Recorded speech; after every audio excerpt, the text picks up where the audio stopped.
Guys welcome to our channel Indian jurist. और आज हम डिस्कस करेंगे power and functions of the president.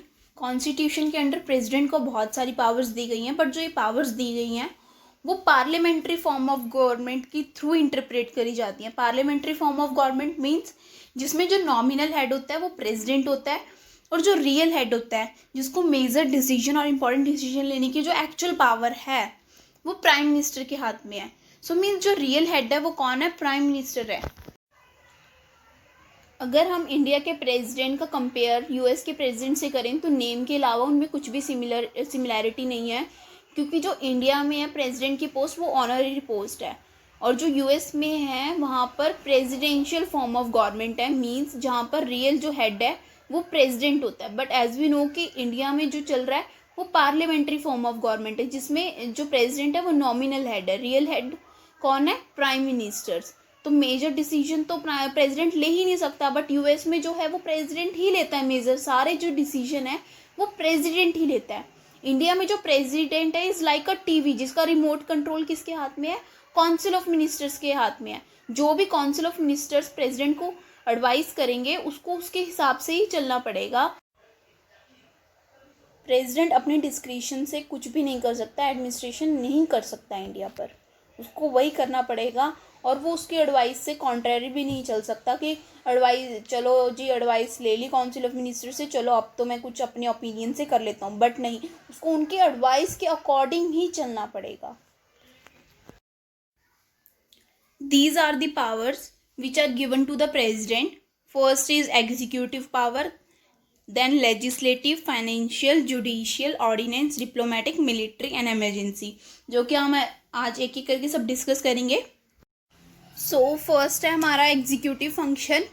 As we know कि जो एग्जीक्यूटिव का काम होता है वो लॉज को इम्प्लीमेंट करने का होता है, और एग्जीक्यूटिव का हेड कौन है? प्रेसिडेंट, जो कि हमने प्रीवियस वीडियो में डिस्कस किया था अंडर आर्टिकल 53 सब क्लॉज 1 की प्रेसिडेंट जो है वो एग्जीक्यूटिव का हेड है। जो भी पावर्स प्रेसिडेंट को मिली है, in the exercise of his powers president makes a number of appointments. First is president prime minister of India, then council of ministers.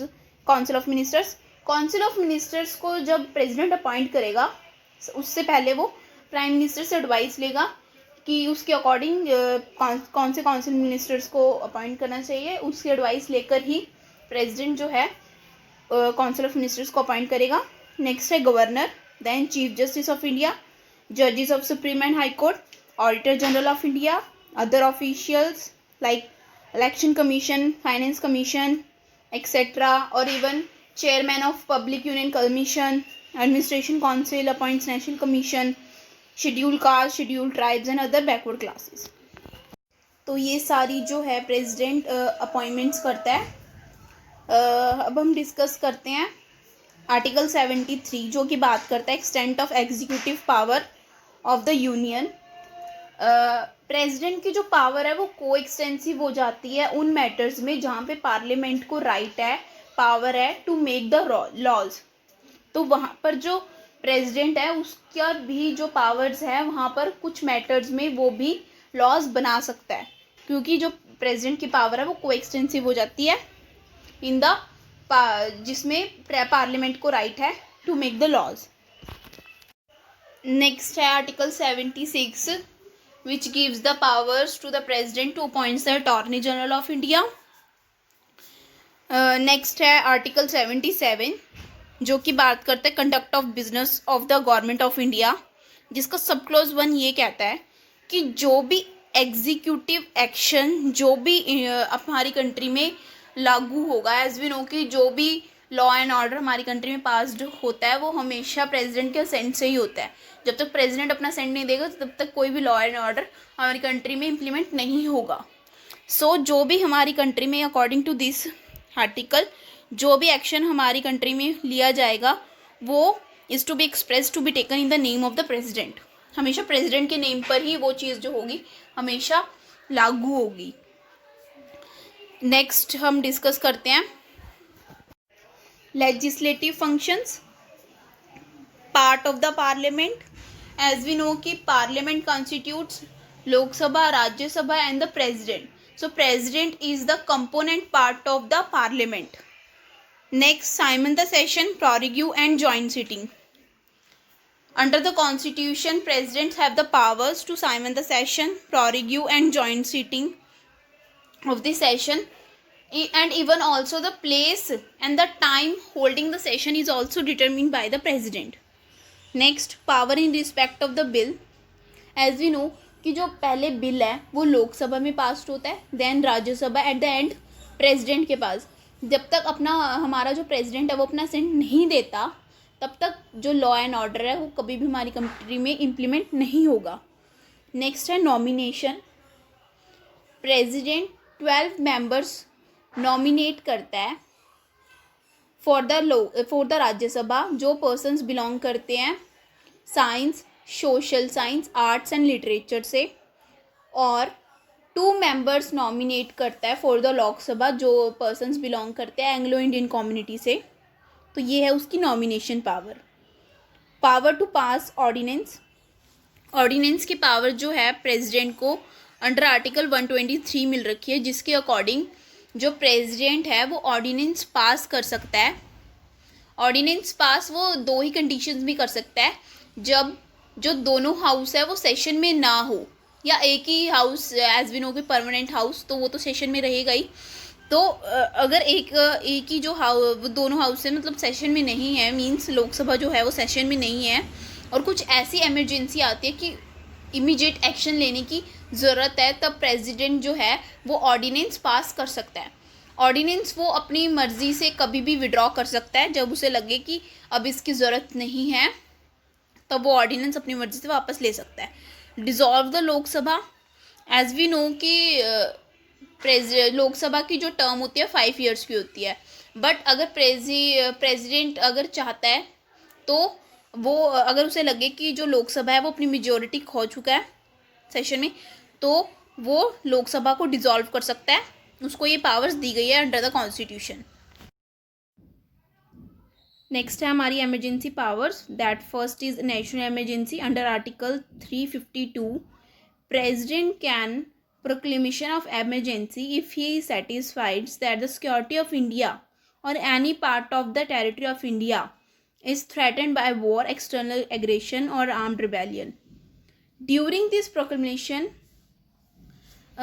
the fundamental rights which are given under part 3rd are suspended during this proclamation.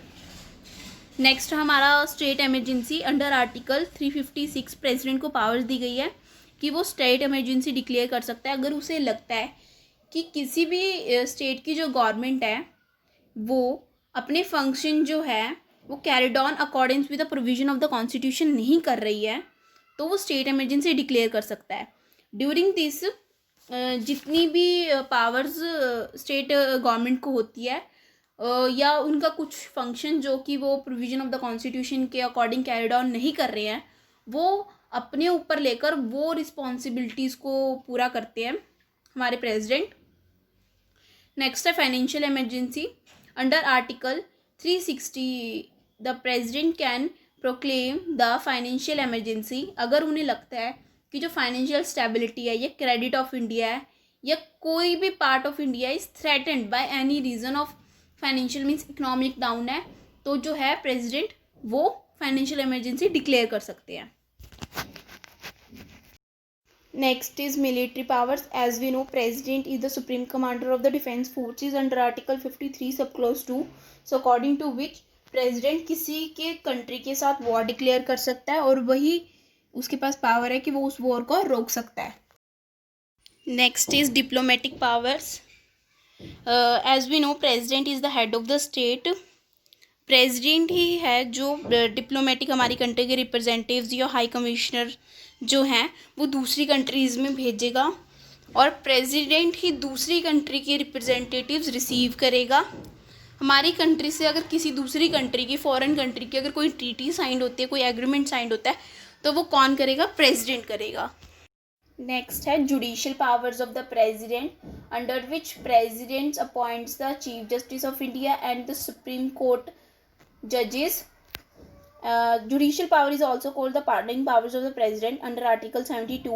According to which अगर किसी person को offence करने के जुर्म में court ने सज़ा दिया है तो वो प्रेसिडेंट अपनी पावर्स के अंडर उसको कम भी कर सकता है, उसको पूरा रिहा भी कर सकता है, अपने ऑफेंस से ज़्यादा भी कर सकता है उसके पनिशमेंट। और अगर किसी पर्सन को डेथ सेंटेंस मिला है तो वो भी उसकी माफ़ कर सकता है अपनी जुडिशियल पावर्स के under. Next is veto power of the president. The choice over the bill of the president is called the veto power. As we know कि किसी भी बिल को एक्ट बनने के लिए हमेशा प्रेसिडेंट का असेंट ज़रूरी होता है। प्रेसिडेंट की मर्ज़ी है कि वो अपना असेंट देगा या नहीं देगा, और अगर नहीं देना तो वो बिल को क्या है रिटर्न कर सकता है हाउस में for reconsider with the choice there in. So this is called the veto power of the president. Next is discretionary power of the president. Discretionary powers के अंडर बहुत सारी पावर्स इंक्लूड है, like veto power is also included in the discretionary power of the president. अपना assent देना है bill पर, नहीं देना, उस बिल को रिटर्न कर देना है हाउस में, it is also depends upon the choice of the president. So it is called the discretionary power of the president. And अगर प्रेसिडेंट को लगता है कि लोकसभा में किसी भी पार्टी की जो है वो मेजॉरिटी नहीं रह गई है तो वो अपनी मर्जी से एक न्यू पीएम भी अपॉइंट कर सकता है। सो बहुत सारी पावर्स है डिस्क्रिशनरी की जो आगे जाके हम डिस्कस करेंगे। नेक्स्ट है limitations of the president. First limitation है प्रेसिडेंट के ऊपर, एज वी नो कि बिल को वो रिटर्न कर सकता है फॉर द रिकन्सिडरेशन, बट अगर बिल को अगर दोनों हाउसेज ने दोबारा भेज दिया तो president is bound to give the assent for that bill. So this is the limitations on the president. Next is after also the approval of proclamation passed by the president of India has been passed by the parliament। वो एक बार proclamation उसने कर दी, अगर ordinance पास कर दिया या emergency कर दी, but उसके बाद उसको बिल को जो है वो पार्लियामेंट में पास्ड होना ज़रूरी है। अगर पार्लियामेंट नहीं चाहती तो वो उसको नल एंड वॉइड भी डिक्लेयर कर सकती है if does not approve by the parliament. So thank you guys. If you like the video then like, share and subscribe the video. Thank you all of you.